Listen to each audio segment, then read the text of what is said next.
Alright, what's up guys? My name is Bro and welcome back to another video. Now first, before we get started, I just want to say I know my hair is looking kind of shitty right now.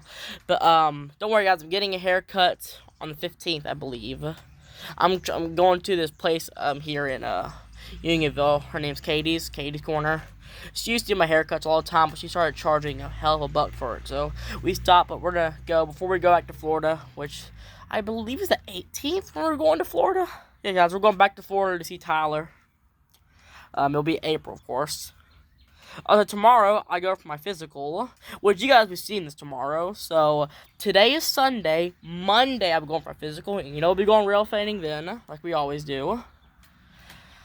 But, yeah, here's just a quick little story I wanted to tell, about the time that, this actually happened 3 or 4 days ago, I want to say. So basically, we were rail fanning.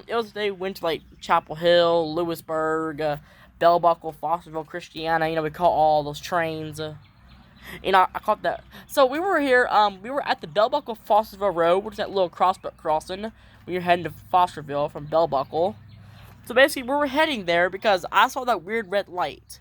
So we got there, and there was a sheep just running around. It sounded like he was panicked. The sheep, like, he was making this noise like he was panicked. And my mom was trying to get him in there by honking the horn and making him, but he just kept running.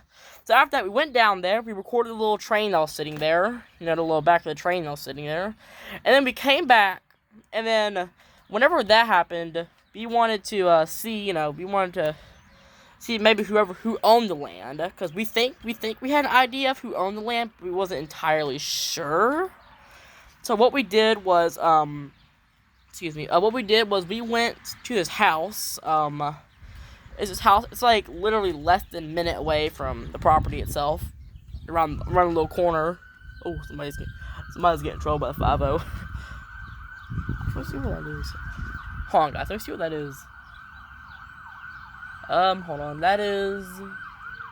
Hey, that person gonna move out of the damn way? Oh, it's a fire truck. Okay. Okay, that's a fire truck. But anyways, guys, only for the past. I know it's getting very noisy. Okay, so pretty much, I went to the house. Mom parked. And the thing is, it was like 8 o'clock at night. And when we got there, all the lights in the house were turned off. So we had a feeling they were sleeping. So Mom was like, "Should we do this? They might come out with a shotgun or a pistol or a Glock and try to shoot us or something." Because you know how farmers are. Farmers can get pretty territorial when it comes to their land. So we were there. I went up to the front door. I knocked, and after a little bit of knocking, this girl answered. They had a Ring doorbell camera. Let's see. This girl answered. Damn, what's going on? There goes the other fire truck. There goes the medical one. But yeah, we were dang, another one. There goes the third fire truck. What is going on? It looks like they're heading to Shelbyville. I always try to put my viewfinder, but I can't really do that on here, unfortunately. But yeah, we were, this voice answers. She was like, "Can we help you?" And I told her the situation. At first, I guess she wasn't listening, or maybe because she just woke up. So she said, "Can you help you again?" So then I explained the situation again, that, one of her sheep got out, and I was panicking. And then after that, we, let's see, try to think what happened. So yeah, and after that, she said, "Okay, thank you so much. We'll go try to find it." So we went down the road back to where sheep was. And we saw it. It was getting very close to the railroad tracks. So, and we knew that train was sitting there, and there could have been another one coming behind it. So that's why we were like, "Oh God, this ain't good." Because if that train starts moving, if another train comes, it's probably gonna scare the hell out of that sheep, and it's probably gonna go flying either towards the train or somewhere far from home. But then we saw them. We saw the owners of the farmhouse. So, also, just mind you, this is like 8 or 9 o'clock at night, by the way. So, yeah, I waved them down, and then, we went up to, it was this old lady. I think she's about in her 70s or 80s or 60s, I'd say. She was telling me, sometimes they get out because they had the storm that blew through that caused that tornado to hit our house, and not one of the tree limbs fell and knocked one of their fences down. So what we did was, well, she was talking to me, and basically, you know, she was trying to, they get out all the time now because that fence got knocked over, and there's nothing they can really do about it.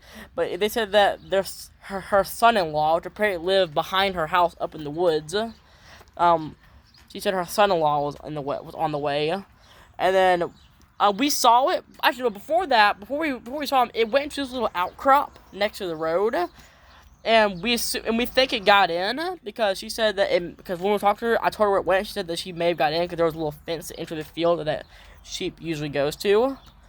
And then after that, we just kind of, you know, she went down to the railroad crossing, looked around, turned around, and then came back through. And then once we're leaving, we waved at her. And yeah, that's pretty much it. I hope I helped save one of that farmer's sheep. But yeah, also you guys know it was a bit nerve-wracking because, you know, I do kind of have a little bit of social anxiety. So yeah, sorry. So yeah. So if you guys ever do meet me in person, sorry but if I'm acting a little weird because I have social anxiety and I'm also autistic too. So if you guys ever meet me in person, you know, sorry if I act weird, but still feel free to meet me in person. I mean, I'm always down to meet my fans. I'm always down to. But yeah, I hope you enjoyed this quick little video. I'll see you next time. Peace.